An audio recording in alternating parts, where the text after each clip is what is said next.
कोई समझ नहीं पा रहा हृदय की बात। ये जीवन का लंबा सफर है। ये उकताए हुए पुरुष को योग प्राप्त नहीं होता। ऐसा तुम मान लो कि अब हमको परमार्थ में ही जीना है। दुख आवे सुख आवे, लाभ दिखाई दे हानि दिखाई दे। जैसे एक पतिव्रता अपने पति का वरण कर लेती तो स्वभाव का कैसा भी हो कि वो निर्वाह करती, बस ऐसा कुछ मानना होगा। हमें कोई आनंद नहीं मिल रहा, हमारे कोई विकार नष्ट नहीं हो रहे, हमें कोई लाभ नहीं दिखाई दे रहा, पर हम छोड़ नहीं सकते आपको। हम नरक जाएंगे ऐसे लक्षण है हमारे, पर हम आपको नहीं छोड़ना। जीत गए। हमारी बात समझ लेना, अगर समझ पाओ तो। अगर ये बात हृदय में बैठ गई ना कि महारानी जी के सिवा हमारा निस्तार, हमारा कल्याण, हमारा परम हित अब और कहीं नहीं होना, क्योंकि हम किसी काबिल नहीं। अब हम महारानी जी को नहीं छोड़ सकते। बस इतनी बात हमें चाहिए। हम आपसे जितेंद्रीय हैं, मनोनिग्रही हैं, बने रहिए। हमारे यहां केवल अपनेपन की मांग है आपकी, और सब कुछ आप हो सकते हैं लेकिन अपनापन नहीं दे सकते। मात तात सुत दार देह में मति अरुझय मति मंदा, और हित किशोर को होए चकोर तू लखी वृंदावन, सीधे लखी वृंदावन चंदा। एकमात्र प्रियाजू का आश्रय, आदेश विधान सब कुछ स्वीकार।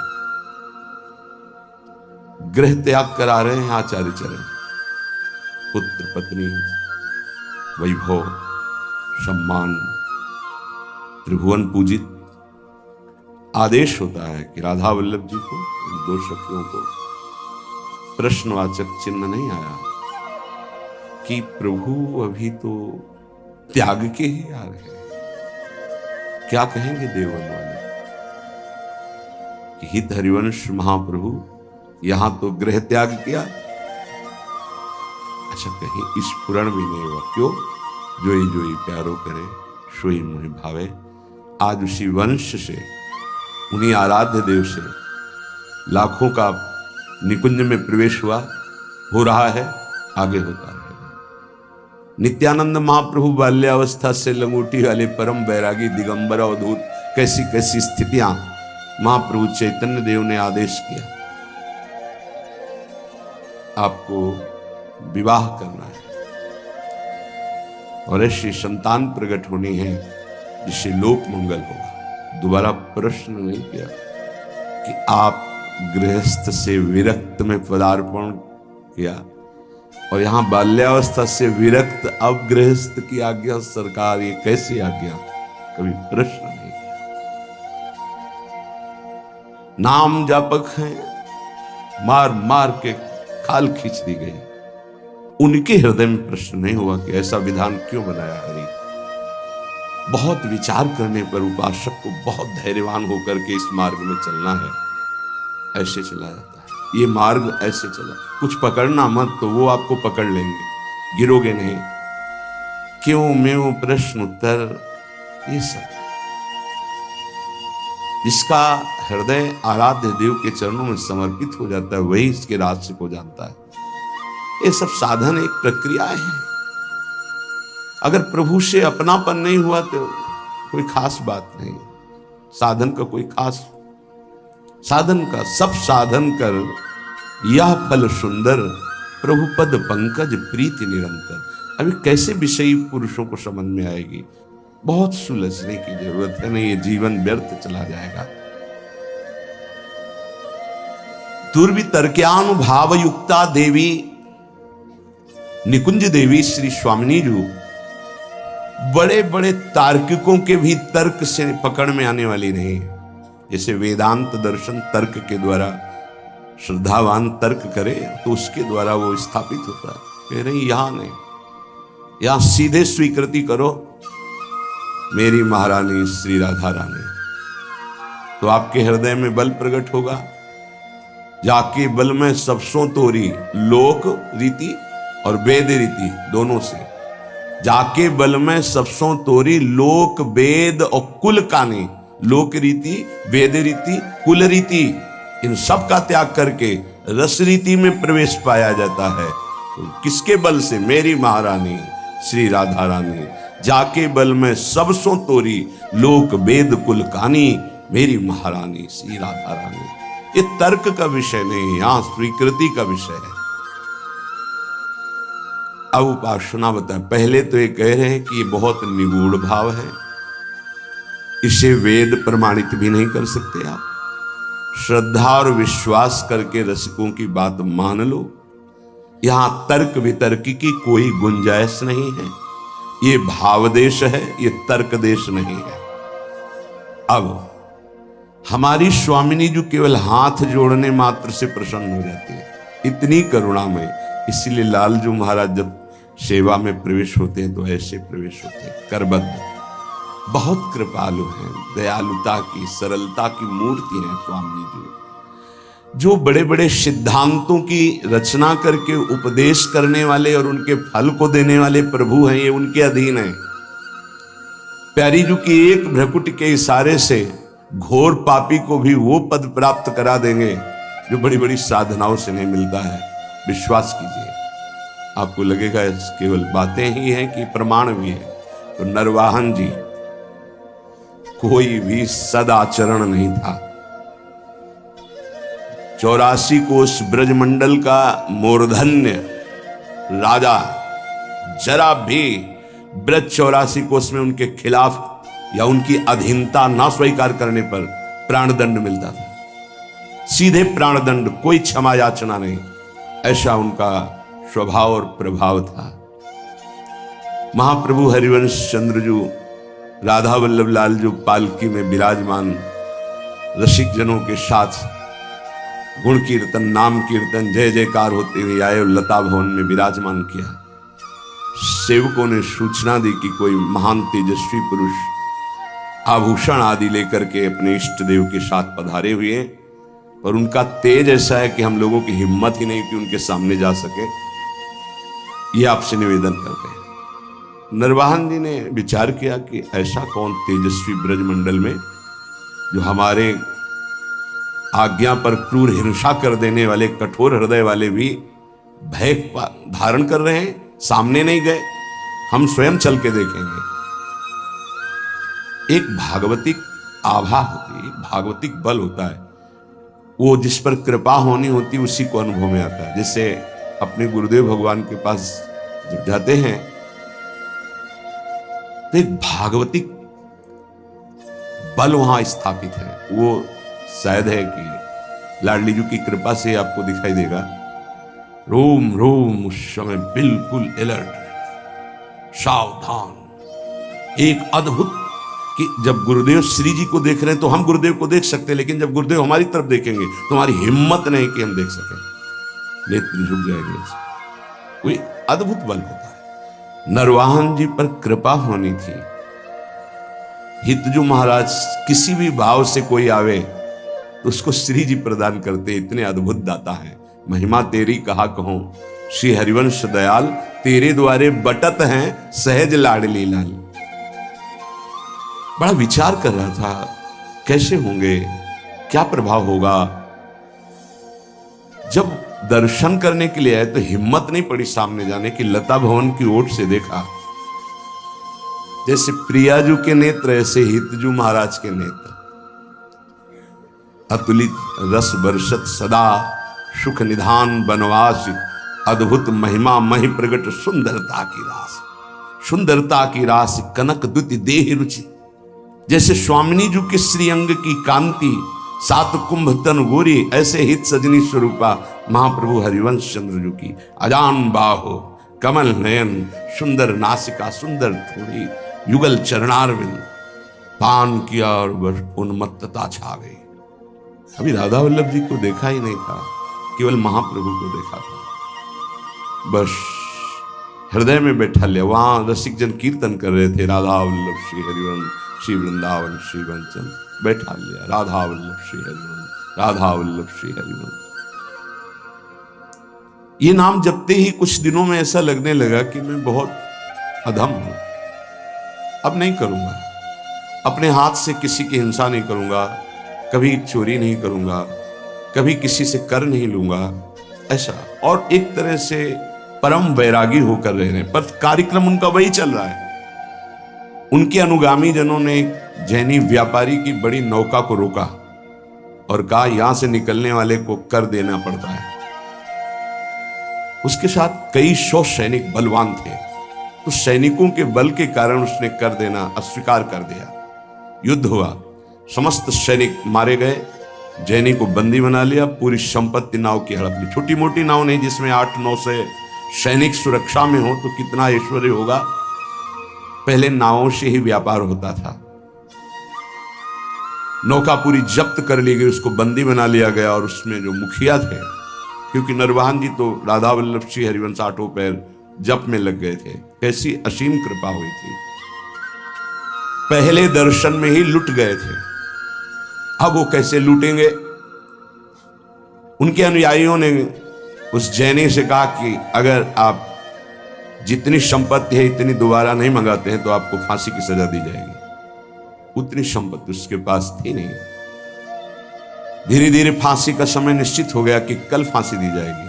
तो रात में 9-10 बजे शयन भोग लेकर के एक दासी गई और उससे कहा कि तुम सावधान, कल तुम्हारी मृत्यु का दिन है। रो पड़ा, मेरा क्या अपराध?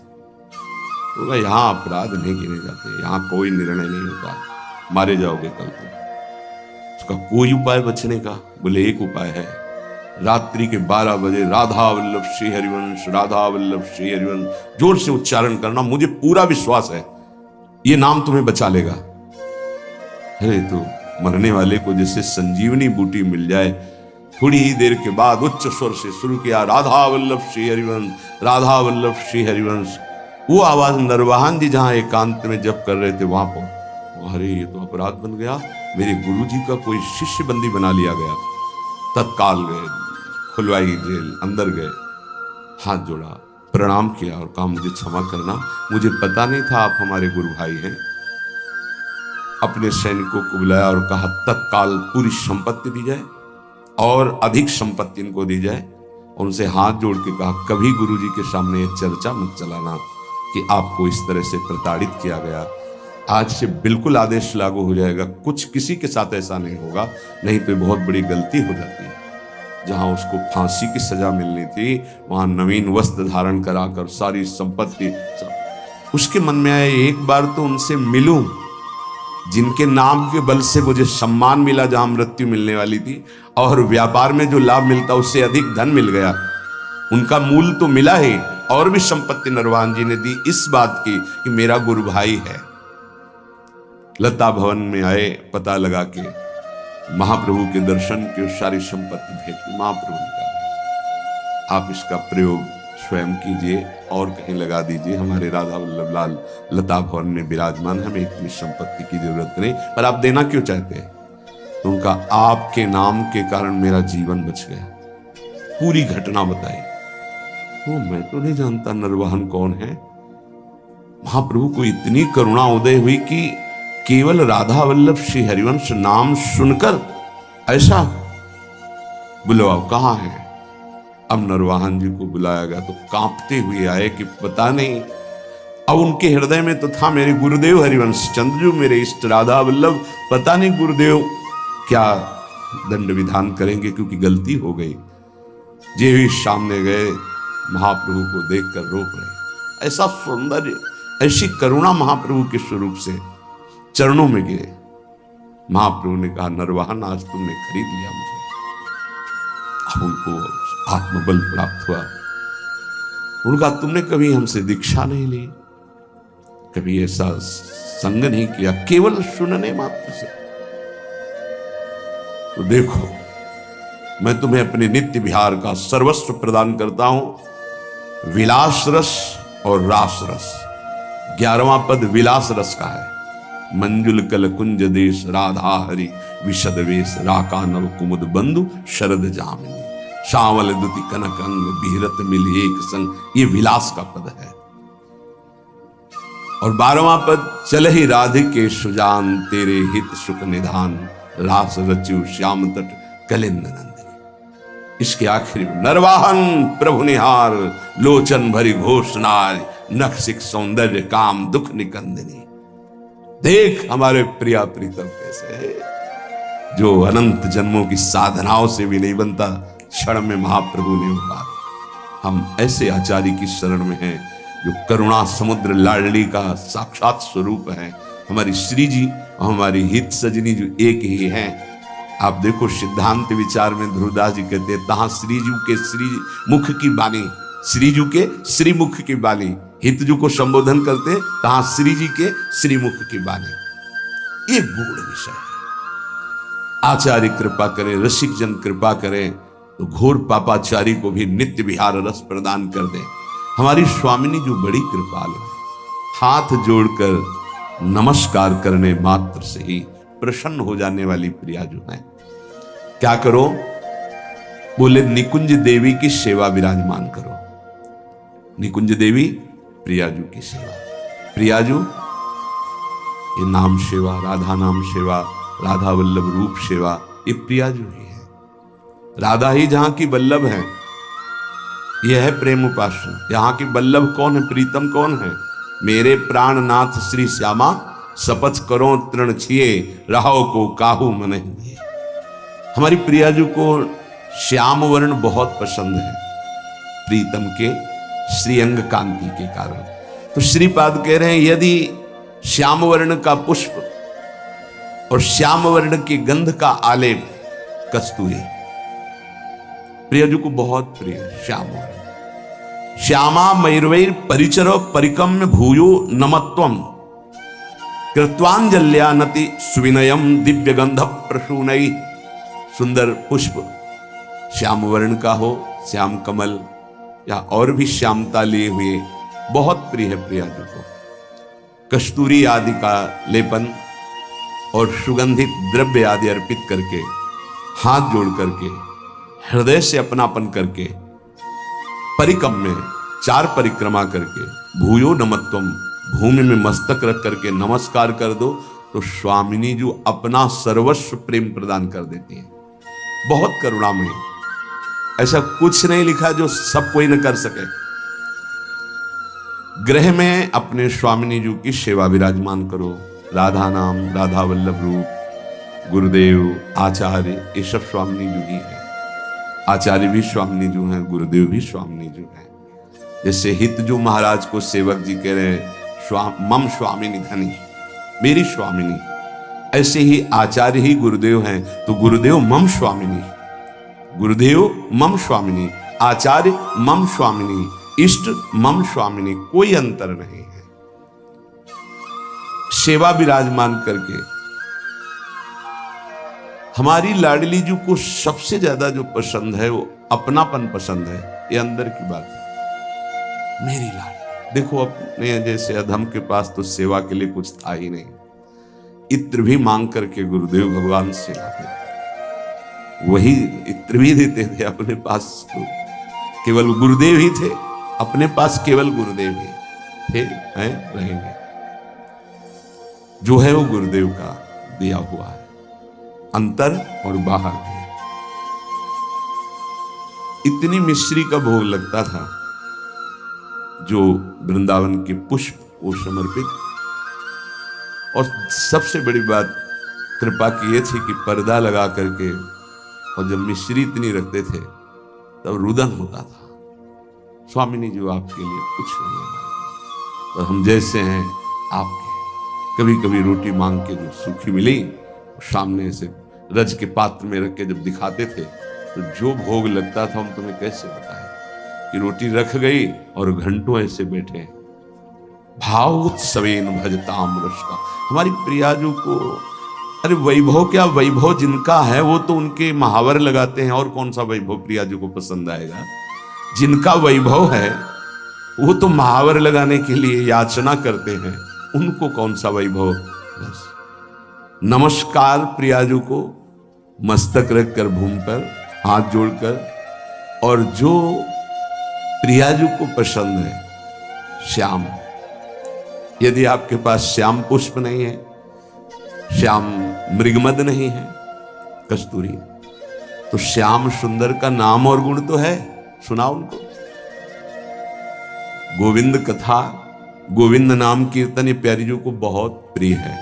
जब आप सुनाओगे ना गोपाल सहस्त्र नाम श्रीमद् भागवत के श्लोक जिनमें रूप माधुरी श्री कृष्ण चंद्र जी की या जो महान ऋषिकों के, क्योंकि स्पष्ट समझ लीजिए, मेरे तन मन प्राण होते प्रीतम प्रिय, मुझको तो भावती ठौर प्यारे के नैनन में, और खास बात नंद के लाल हरियो मन मोर।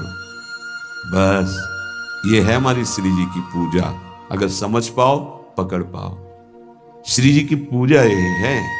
तो बोले श्याम वर्ण के पुष्प और कस्तूरी आदि अर्पित करके 4 परिक्रमा करके। अगर आपको कुटिया में ऐसा विधान नहीं है कि आप परिक्रमा कर सके, तो आप यहां कर लीजिए 4 परिक्रमा, राधा वल्लभ जी की 4 परिक्रमा कर लीजिए, या अपने ठाकुर को ऐसा सिंहासन रखिए कि सेवा के बाद ऐसी जगह विराजमान कीजिए जहां पीछे से परिक्रमा कर सके। बड़ा महत्व है परिक्रमा का। पूजा की पूर्णता परिक्रमा से ही है। कह रहे हैं परिक्रम्य